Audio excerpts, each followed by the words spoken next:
Allah şəhidlərimizə rəhmət eləsin. Gəlmişik bayramlarını yad eləyək, səmərlər.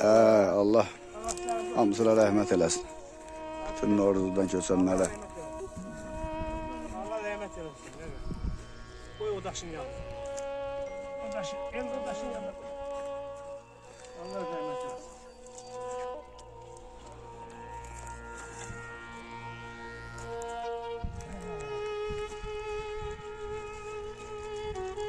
Elin o suyun birini getirsen de orası. Ağacımızı suladı. Allah rəhmət eləsin. Amin. Hemen unuttunuz. Bizim sitede de Ha? kim? Bizim sallatımız öyle değil mi? Ha ben kimiydi? Bunlar hamısı bizim sallattı. Hamısı bundan başla. Budur. Hamısı sonra budur. Adın dediğin Elif. Zülfüqar.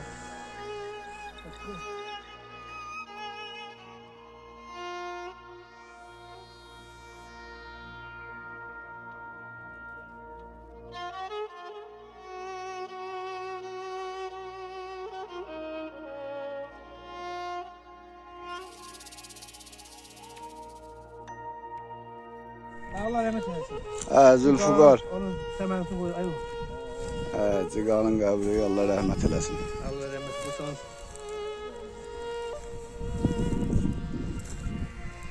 Dem, aldım. Bir de bizim Nabil kardeşimiz. Allah rəhmət eləsin. Rəhmət olsun. Habil Allah rəhmət eləsin. Allah rəhmət eləsin. Gəldi yenə səmərəsini qoy.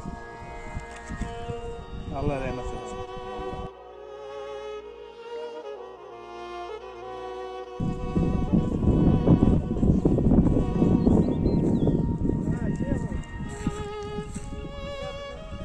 Rəhmətli yarasın. Arasın qardaşımız. Allah rəhmət eləsin. Amin. Allah rəhmət eləsin. Yeri cənnət olsun.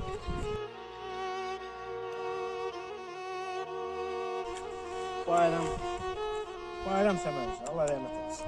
Sağ ol. Allah sənin də öləndərinə rəhmət eləsin. Allah Şey elə. hamıdan rəhmət eləsin. Allah. Hər birini yad elədik. Yad elədik. Gedək daşı.